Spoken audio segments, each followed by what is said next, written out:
toujours par ce savoir. Bonsoir à tous. Commençons donc ce soir cette série de décryptage de l'entourloupe soraélienne, entreprise pleine de surprises et de rebondissements, à même d'intéresser les auditeurs. Je rappelle ici, avant toute chose, que je n'ai jamais commencé les hostilités, je ne fais que répondre aux insultes et aux grossièretés d'Alain Soral. Cher Philippe, je commence ce épisode en m'adressant à vous pour me plaindre de l'un de vos salariés, plus exactement du poulain que vous avez sorti de votre écurie et que vous avez décidé de lancer, Alain Bonnet dit Soral. Mais commençons d'abord par vous présenter, cher Philippe Péninck, puisque cela étonnera certainement plus d'un que je vous cite ici. N'êtes-vous pas en effet un des cerveaux d'égalité et réconciliation, puisque vous apparaissiez déjà en 2007 dans les statuts de l'association? N'avez-vous pas été un gudard à l'instar de Frédéric Chatillon et un proche, voire très proche de Marine Le Pen et son père, puisque vous êtes aujourd'hui son conseiller occulte? Vous avez une formation d'avocat d'affaires, mais vous êtes surtout introduit dans divers business. Nous y reviendrons dans un prochain webisode si vous le voulez bien. Pour le moment, ce qui nous intéresse, c'est bien votre rôle réel dans la création d'égalité et réconciliation, aussi bien au niveau intellectuel que sur le plan financier. Il semble clair, les témoins sont nombreux, que vous ayez distribué des enveloppes pour financer et aider cette entreprise. L'adage napoléonien énonce clairement que c'est celui qui paie qui contrôle la situation, car la main qui donne est au-dessus de la main qui reçoit. C'est donc en vertu de cet adage qu'il me paraît tout à fait légitime de m'adresser à vous, en votre qualité de patron du vulgaire et très grossier personnage qu'est Alain Soral. Ma dernière expérience avec ce dernier m'a démontré une bonne fois pour toutes qu'il était complètement cinglé. C'est pour cette raison que j'ai estimé nécessaire de réaliser ici, comme premier sujet de ce premier webisode de ma soraloscopie, un diagnostic psychiatrique en bonne et due forme. Jusqu'où va-t-on descendre ? En effet, les dernières sorties de votre poulain sur Facebook concernant l'affaire des sextos racistes sont beaucoup plus grave que l'affaire en elle-même. Nous observons d'emblée que votre préféré n'a pas atteint le stade adulte et qu'au vu des grossièretés systématiquement liées à la sodomie et autres pratiques abjectes qu'il utilise à chaque fois que quelqu'un le contredit, il est resté figé à presque 60 ans au niveau du stade anal, selon la classification de celui à qui il ressemble étrangement. Remarquant aussi que ce pitre a gravement déteint sur ses adeptes, étant donné la grossièreté hallucinante dont ils font preuve dans leurs commentaires. Autre caractéristique, il cultive un véritable culte pour son propre corps et son sexe, dont il se dit si fier. Une attitude très comparable à celle de la communauté homosexuelle, à tel point qu'il ferait un très bon directeur artistique du magazine Gay Têtu. Cela s'appelle, selon ses propres mots, élever le niveau. Mais on y reviendra plus tard. À vrai dire, je ne m'explique pas pourquoi vous avez décidé de prendre comme poulain cet animateur télé au chômage, alors qu'il s'est prostitué avec les plus belles racailles du PAF pendant de longues années. Mais cette problématique nécessitera certainement un autre épisode, vous devez avoir vos raisons. Une recherche de quelques heures sur Internet offre absolument toute la matière pour réaliser ce diagnostic. Un numéro de vie privée vie publique du 7 mai 2003 avec Mireille Dumas et une ribambelle de ploucs médiatiques nous démontrent clairement que ce type n'a rien d'humain, ni même d'un humanoïde. Je vais citer rapidement ses propres déclarations que vous pourrez vérifier sur ses vidéos. Je cite « Je n'aime pas la famille, je suis un gars du Nord. La famille méditerranéenne, c'est pas un modèle obligatoire. J'ai compris qu'il ne fallait pas trop aimer dans la famille. » Fin de citation. On apprend qu'il a essayé de noyer sa sœur Agnès à 2 reprises, qu'il est inapte au travail, que c'est un parasite, qu'il déteste aussi bien son père que sa mère. Il dit également qu'il s'est marié sans avoir invité aucun membre de sa famille. Nous assisterons à un moment pathétique rare lorsque sa sœur lui explique tendrement qu'elle l'aime. Il aura une réponse complètement ahurissante, je le cite. « Qu'est-ce que tu en as à foutre ? Tu vis bien, ta carrière marche bien, t'es jolie. » Même Mireille Dumas le traitera de pervers. Sa façon de parler est si vulgaire qu'il ne s'en rend même plus compte lorsqu'il déclarera tout de go à Guillon, je le cite. « J'ai baisé ta femme, Guillon, et ce n'est pas demain que tu baiseras la mienne. » Quel respect peut-il avoir envers son épouse ? On n'a pas idée de balancer une énormité pareille. Quant à l'émission Bas les masques 1992 avec la même Mireille Dumas concernant son livre La vie d'un vaurien, ses confidences sont encore plus glauques. Il se vante d'avoir dragué plus de 1000 femmes. Joli programme de jeunesse, je le cite. Je savoure la drague comme une déchéance, en avouant son côté junkie et pathologique. Il veut être l'élu qui veut coucher avec toutes les femmes. Quel projet! Il osera une analyse marxiste des plus imbéciles en comparant la drague à la lutte des classes. Déjà que Marx ça vole pas très haut, On découvrira dans ce passage les mêmes rhétoriques et gestuels qu'il utilise aujourd'hui pour expliquer le monde. Il n'a pas changé d'un iota. Il osera même traiter de vieux les quadras qui branchent des filles en boîte de nuit. Que doit-on alors penser de lui quand, à presque 60 ans, il s'amuse à draguer des jeunes filles sur Skype? Dire que c'est un vieillard? Dans 5 ans, il sera bon pour l'euthanasie, selon les critères hautement éthiques de Jacques Attali. On voit clairement que votre bonhomme est sérieusement atteint. Revenons rapidement sur l'insulte faite aux gens du Nord, qui, selon lui, n'aimeraient pas la famille. C'est à se demander d'où peut-il sortir une telle ânerie. Ce qui est gênant dans toute cette affaire, c'est de se présenter comme étant le meneur d'une dissidence résolument opposée au projet du lobby LGBT, au mariage pour tous, et de militer prétendument pour une famille traditionnelle, pour qui ne devrait pas ignorer l'aspect essentiel de la famille et de l'héritage culturel transmis et qui se dit de droite, voire d'extrême droite. Un aspect important de la problématique a trait au fait qu'il n'ait pas de famille et qu'il n'en veuille pas. Cela donne une certaine liberté dans l'immonde, car lorsque l'on a un héritage intellectuel et moral transmis par des ancêtres réels, et que l'on se doit de préserver, on ne peut pas les décevoir et insulter leur mémoire en se comportant de façon aussi lamentable, ignoble et pathétique. Logiquement, tout être sain d'esprit prenant connaissance des propos tenus dans cette vidéo ne pourra absolument pas suivre ce pervers narcissique dans une quelconque mouvement dont il serait le chef. Mais la suite est bien pire, n'est-ce pas, cher Philippe? Et vous le savez bien mieux que moi. En effet, Philippe, parlant de la mythomanie de votre poulain, Alain Soral est un menteur pathologique. Ses mensonges sont extrêmement nombreux et vérifiables sur simple clic. Ce qu'il croit être des réflexions sont en fait des postures destinées à éblouir, à étonner ou à choquer la petite bourgeoise pour éventuellement se la faire. Prenons l'exemple de cette vidéo de 2003 dans laquelle il exprime tout bonnement et avec une rare violence son mépris des comédiens. Rappelons au passage que Dieudonné est un comédien. Je le cite, « J'ai un mépris souverain pour les comédiens ». Fin de citation. Est-il utile de rappeler qu'en 1996, c'est-à-dire 7 ans avant, ce clown a tourné un film avec une certaine Breya, Parfait Amour, dans lequel il nous expliquait très médiocrement qu'il avait réussi à se taper une Espagnole sur une Vespa à 80 km/h. Encore une fois, c'est ce que l'on appelle élever le niveau, pour reprendre sa propre sémantique. Vu sa piètre prestation, on comprend mieux sa déclaration. Autre mensonge caractéristique de votre pouliche, le fait de ne pas pouvoir assumer une de ses vidéos dans laquelle on le voit avec une certaine Yolande de la Bigne présenter une émission produite par Thierry Ardisson, son copain de toujours. Il invoquera comme excuse que c'était les années 80 et qu'il avait 20 ans. En fait, il en avait 31. Et à 31 ans, quand on est aussi stupide, et corrompu, en général, on le reste pour le reste de ses jours. Autre mensonge grave, très grave, celui concernant Hector Obalk, avec qui il a vécu 5 ans dans le même appartement. Ce monsieur est un expert en art, juif homosexuel, il était même présent sur le plateau lors de l'émission Ce soir ou jamais, lorsque Marc-Édouard Nap s'est attaqué à Dieudonné, et Soral est certainement pas un hasard. Non seulement c'est lui le premier auteur du livre Les mouvements de mode expliqués aux parents, co-écrit avec Soral, mais en plus, dans une déclaration filmée, il dit d'Obalk qu'il n'a plus écrit de livre depuis, alors que ce dernier en a publié une dizaine. Rappelant également que l'invité qui a été reçu pour présenter le livre, c'est Hector Obalk et certainement pas Alain Soral. Il déclare pourtant que c'est bien Obalk qui a réalisé la grande partie du travail. Est-ce de la jalousie, une volonté perverse et maladive de blesser? Allez savoir. Marc-Édouard Nap s'emploiera certainement à éclairer cette partie sombre et occulte du début de la carrière parisienne de votre poulain. Autre mensonge, ou plus précisément usurpation de titre, celui de se déclarer sociologue, rappelant que c'est une fonction qui nécessite un bac plus 5 au minimum.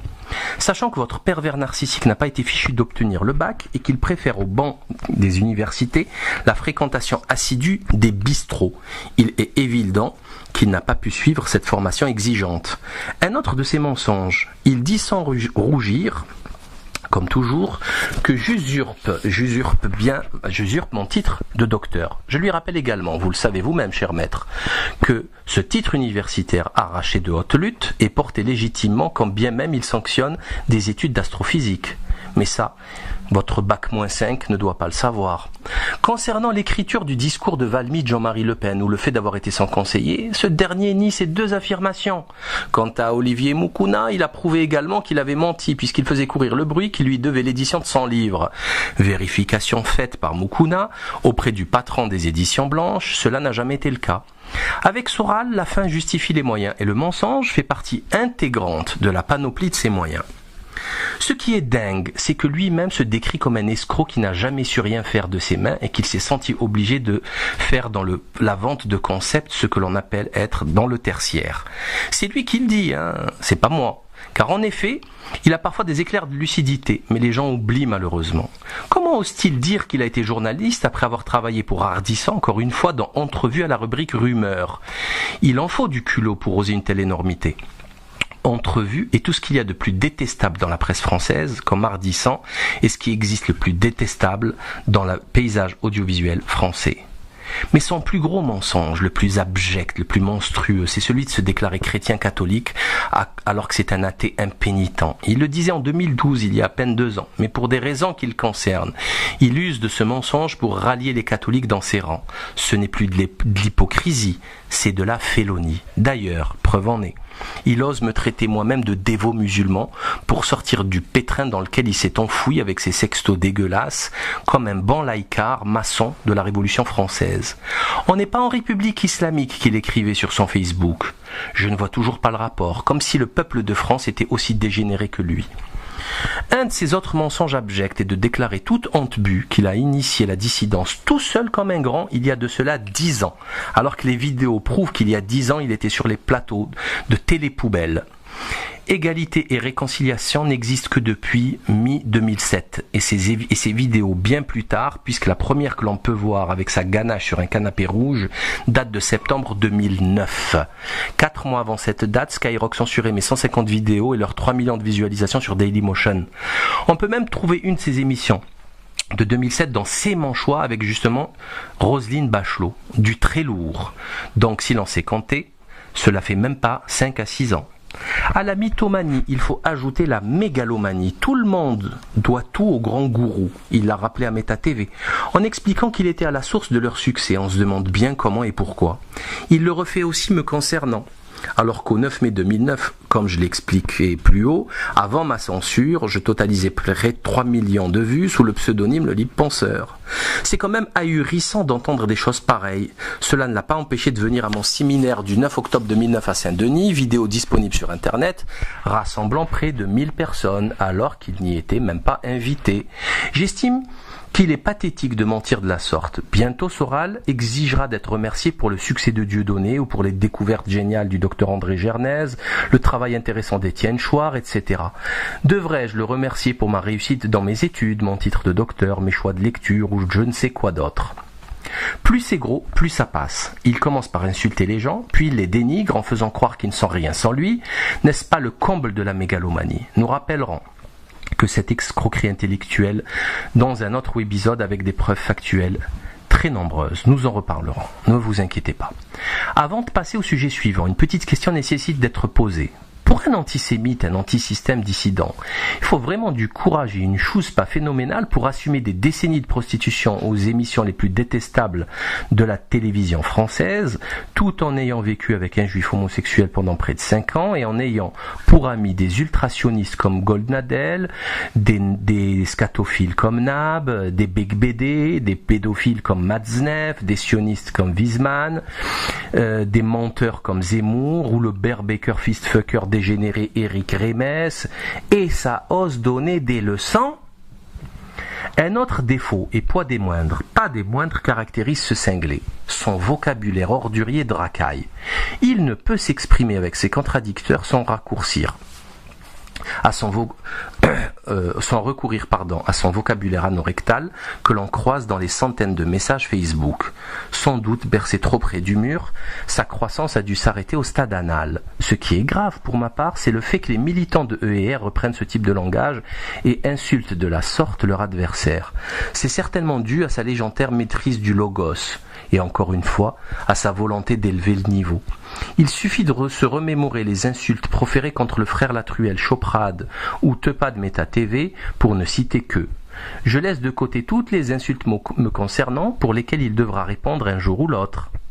Il est effectivement extrêmement curieux et troublant de voir et entendre ce genre de vocabulaire ordurier dans la bouche d'un gars qui se dit à la tête d'une association qui compterait 12 000 sympathisants. Ce même gars qui veut monter un parti politique pour concurrencer le Front National. Vous êtes sérieux là, Philippe ? Franchement, on est entre nous, personne n'écoute. Dernière chose, il n'a que ça à faire, poster des messages sur Facebook à 4h du mat' à son âge. À mon courrier du 6 novembre, votre poulain Alain m'a répondu une dizaine de jours plus tard avec un texte ordurier que lui seul peut commettre et dans lequel il m'expliquait dans une large partie que j'étais jaloux de la taille de son sexe et de sa capacité à coucher avec un nombre incalculable de femmes. C'était si grossier que je croyais que c'était Hulkan qui me faisait une farce. Ben non, c'était bien votre pouliche. Je pense que c'est sa grande maîtrise du logos qui s'est exprimée là encore. Effectivement, question de dépravation sexuelle, votre chouchou n'a rien à envier à un Dominique Strauss-Kahn ou à une Carla Bruni ou à un Roman Polanski, etc., etc., etc. Il dit lui-même que la drague était pour lui une drogue et qu'il compensait même avec l'héroïne les jours de vache maigre. Ah oui, effectivement, il faut rappeler que votre créature a été un junkie héroïnomane, rien que ça. Vous avez le chic de bien choisir vos poulains, vous devez les ramasser dans le caniveau. Pourquoi pas, ma foi, c'est une stratégie comme une autre. La droite des valeurs n'est en réalité qu'une grande et gigantesque supercherie dirigée par un partouzard pathologique qui a plus à voir avec l'idéologie 68arde qu'autre chose. Donc, lorsqu'il est question de défendre les valeurs familiales traditionnelles, il est évident que ce type fait tâche. Passons sur l'épisode zoophile de Poupetto, qu'il décrit comme son plus pur moment de tendresse. Dixit Soral, ainsi que sa meilleure expérience charnelle. Je laisse les auditeurs apprécier ce genre de réflexion. Votre protégé, cher Philippe, est aussi connu pour son hystérie. Il suffit de dîner avec lui une fois pour s'en rendre compte. Il monopolise le débat, parle seul, crie fort, parle très mal à toute personne qui le contredit. Ce qui caractérise ce guignol, c'est tout simplement son manque d'éducation. Ou plutôt son inéducation. Tous ceux qui l'ont côtoyé ne peuvent qu'acquiescer. Rappelons qu'il est à l'origine d'une grande partie, si ce n'est la totalité des embrouilles au sein de la soi-disant dissidence. Après Marc Georges, puis Moukouna, puis Moualek, Omar Djelil, Farida Belkoul, Nab, Noémie Montagne, la femme à Dieudonné, dans des courriels piratés qui étaient gravement insultants, et maintenant Joel Corbeau, Tepad, Meta TV et moi-même. Il tire même sur l'équipe de Dieudonné, puisque Joel Corbeau en est un proche collaborateur, n'hésitant pas à le traiter de caricaturiste épicier, alors qu'à un moment, il a vendu son livre. Le comble, c'est que c'est Soral, le concepteur des vidéos vendues à 2 € qui ose traiter Joel Corbeau d'épicier. C'est à se demander qui est vraiment l'épicier dans cette affaire. Un caricaturiste de talent qui produit un ouvrage explosif ou un vendeur de tapis baragouineur qui fait des vidéos sur une chaise et qui les vend à 2 €. C'est la fameuse inversion accusatoire si chère à Hervé Ryssen et que Soral utilise systématiquement pour se protéger de ses bourdes nombreuses. Je vous le dis, ce type est fou. La vie de ce vaurien est un enchaînement ahurissant de ratages, mensonges, escroqueries, retournements de veste, supercheries. Néanmoins, un mystère demeure. Comment fait-il pour séduire autant de gens, à les gouroutiser de la sorte ? Car il est évident, à présent que j'observe le comportement de certains adeptes d'ER, qu'il s'agit tout bonnement d'une secte. Elle en a toutes les caractéristiques et je vais le prouver. Lorsque ces adeptes prennent la défense de leur gourou après l'affaire Binti, cela me rappelle très curieusement la communauté dite organisée qui défend DSK au Polanski, en leur trouvant des excuses et des arguments stupides comme la chounia. Il a souffert quand il était petit, blablabla.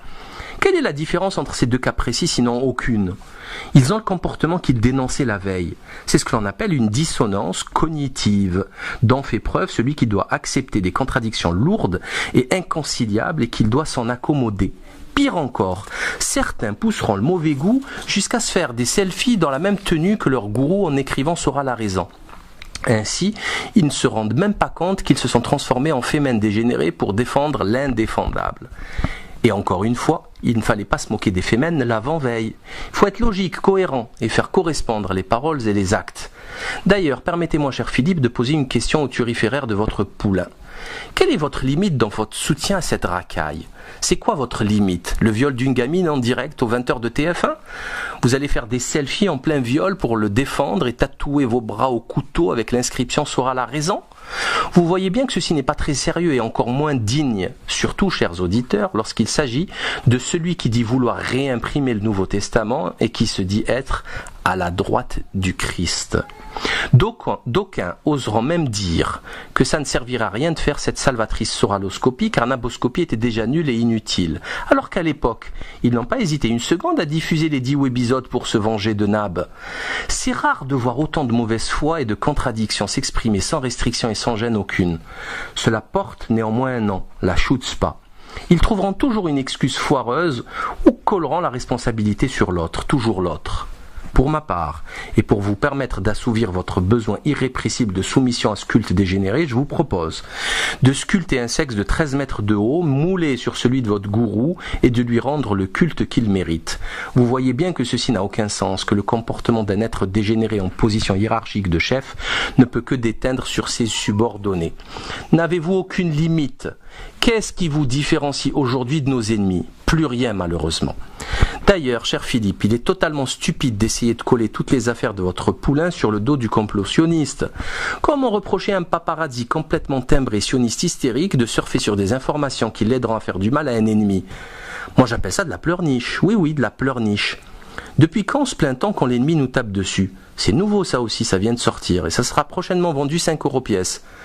Que vont-ils dire maintenant? Que moi aussi je suis sioniste? Franchement, ça tient la route, un argument pareil. En plus, l'affaire est sortie un 11-11. C'est signé. Mon Conspiracy Club s'enrichit de nouveaux venus. Ne savez-vous pas que la technique russe dite des hirondelles est pratiquée par tous les services secrets du monde pour faire chanter les hommes politiques? Tsipi Livni en était une justement. N'est-ce pas De Gaulle qui accueillit l'ambassadeur Maurice Dejean à l'Élysée en lui lançant sa fameuse boutade? Alors Dejean, on couche maintenant? Après être tombé dans les pièges de l'une d'elles, une Russe. Vous croyez qu'il s'amuse en face là? Mais revenons aux choses sérieuses, car ce qui torture votre préféré, cher Philippe, c'est bien le fait qu'il doive sa vie et son succès à ce qu'il abhorre le plus au monde, la femme et l'homme noir. La femme, car sa sœur lui a permis de faire ses premières marques dans le showbiz parisien. Ce qui, vous le devinez, est une insulte à son intelligence, car selon votre pitre, je le cite, la femme est profondément inapte à cette activité sérieuse et exigeante qu'est la pensée. Qu'il dise ça de Simone Weil, la philosophe, la géniale philosophe qu'il n'a certainement pas lu, vu sa volonté de monter un parti politique. Pourtant, il en a parlé de la note sur la suppression générale des partis politiques, mais en vain. Pire encore, ce parasite s'est collé comme une moule sur un rocher sur le dos de Dieudonné et ne veut plus le quitter. Il lui doit absolument tout, c'est sa caution morale, alors que l'on voit bien que Dieudonné n'en demande pas tant. Mon Dieu, passer toujours derrière le nègre, qu'est-ce que ça doit lui faire mal, lui le grand blanc racialiste. Rappelons ici les propos qu'il a tenus dans Jusqu'où va-t-on descendre? Je le cite, les Maghrébins africains et la tiers-mondisation de la France ont baissé le niveau de civisme. De même, la phrase concernant Dieudonné, l'aspect subversif de Dieudonné, c'est son côté blanc. Ajoutons-y les sexo-racistes, et dire qu'il a connu Binti grâce à Dieudonné et par Dieudonné qu'il l'utilise comme faire-valoir. On se demande bien d'ailleurs pourquoi il le cite dans ses échanges de sexto orduriers. Il n'en rate pas une. Ce n'est même plus une caution morale, on a l'impression vraiment que Dieudonné est tenu en otage. Il suffit de voir la vidéo de présentation de leur nouveau parti Réconciliation Nationale, dont le nom a déjà été déposé et qu'ils devront changer bientôt, c'est dire le niveau, pour comprendre et voir que Dieudonné donne la pénible impression d'être presque obligé de se trouver là, pressé d'en finir. Très curieuse association effectivement. Il semble clair et limpide que votre cher et si précieux cheval, une haridelle pour ma part, est un pervers narcissique, schizophrène, et qu'il utilise son entourage pour mousser son ego. La célébrité qu'il en retirera sera-t-elle utilisée pour assouvir ses bas instincts les plus dépravés? En fait, c'est le projet d'Alain Soral, rien d'autre. La preuve supplémentaire que c'est un gourou, s'il en fallait une autre, c'est qu'il n'a aucun remplaçant au sein de l'association. Ayant éliminé tous les esprits brillants autour de lui, ne gardant que les soumis et les médiocres, il s'assure un avenir serein. D'aucuns nous accuseront de vouloir prendre sa place. C'est une accusation des plus risibles. Sachant l'état catastrophique de gouroutisation et de lavage de cerveau des membres du bureau de cette association, non, sans façon, merci. Une Soraélette inspirée m'a averti dans un post Facebook que j'allais perdre 75% de mes lecteurs. Ah bon, c'est merveilleux alors, car si je dois me débarrasser d'autant de moutons au cerveau lobotomisé en si peu d'efforts, dites-moi où est-ce qu'il faut signer de suite s'il vous plaît, ça me fera gagner du temps. Blague à part, je me demande bien comment ces derniers vont faire pour vivre avec autant de contradictions. Rappelons seulement que quand la vérité est remplacée par le silence est un mensonge.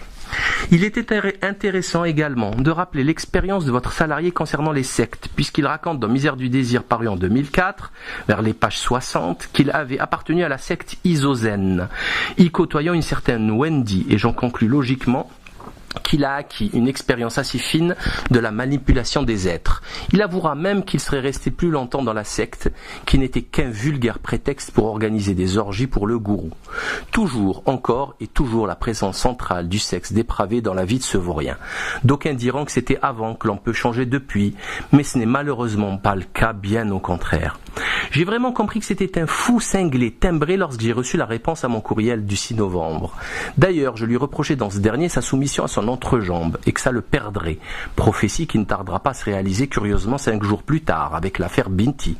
Mais là où je ne comprenais plus rien, c'est lorsqu'il me disait qu'il ne vendra plus mes livres ni diffuser nos vidéos pour me punir, en utilisant bien le terme punir. Alors que dans mon courrier du 6 novembre, je l'informais déjà moi-même qu'il n'était plus question que je lui vende des livres des éditions Fiat Lux et que je lui interdisais dorénavant de parler de mes travaux. Du coup, je me dis de deux choses l'une, soit il a un décalage horaire ou plutôt journalier dans sa tête de 10 jours, pour une raison quelconque, soit il est complètement cinglé, totalement timbré, et c'est effectivement cette dernière réflexion qui me paraît la plus sage. Ce gars est tellement imbu de sa personne, il plane tellement haut qu'il n'a pas imaginé qu'un arabe puisse le traiter de la sorte. Il s'est créé une autre réalité qui lui convienne, alors que les faits sont là, les textes sont réels et les dates de leur publication aussi. Cette boursouflure égotique s'est même permis lors de mon meeting des législatives avec Dieudonné en 2012 de prononcer une phrase assez caractéristique de son complexe d'infériorité. Je le cite, « Moi aussi je remplis des salles ». Fin de citation. Car il y avait 700 personnes présentes. Pire encore, il osera traiter mon livre « La faillite du monde moderne » en ces termes, c'est sans comprendre l'Empire. Qu'est-ce qu'on peut rajouter d'autre ? Mais on y reviendra dans un autre épisode, ne vous inquiétez pas. Pour finir, cher Philippe Péninck, je puis vous assurer que mon diagnostic est réfléchi, mon expertise fine et pointue. Votre Haridel souffre d'une schizophrénie lourde, du syndrome de la tourette pour son vocabulaire ordurier, d'une mégalomanie rarement constatée, d'un dysfonctionnement hormonal probable et surtout d'une connerie abyssale. Accessoirement, il est aussi très mal élevé, mais cela est dû à une éducation ratée. Ainsi, je vous déconseille vivement de porter ce vil personnage à la tête d'un parti politique, mais plutôt de le mettre sous curatelle. Je pense que ce sera le meilleur service à lui rendre et meilleur aussi pour tout le monde. Que peut-on attendre d'un papy sexagénaire qui chatte et drague des filles sur Skype des nuits entières en échangeant des photos de nus? Pas grand-chose si ce n'est les scandales qui éclatent aujourd'hui. Pas besoin de racailles dans la dissidence, il y en a assez au gouvernement. Pas besoin de psychopathes pour réconcilier la nation tout en insultant tout le monde et en racialisant les rapports sociaux. Ne vous inquiétez pas pour son avenir, il pourra toujours se convertir dans le porno avec le nomade pornocrate. Veuillez accepter, très cher Philippe Péninck, l'expression de mes plus exécrables salutations, en vous donnant rendez-vous mercredi prochain 3 décembre à 21h pour le prochain webisode.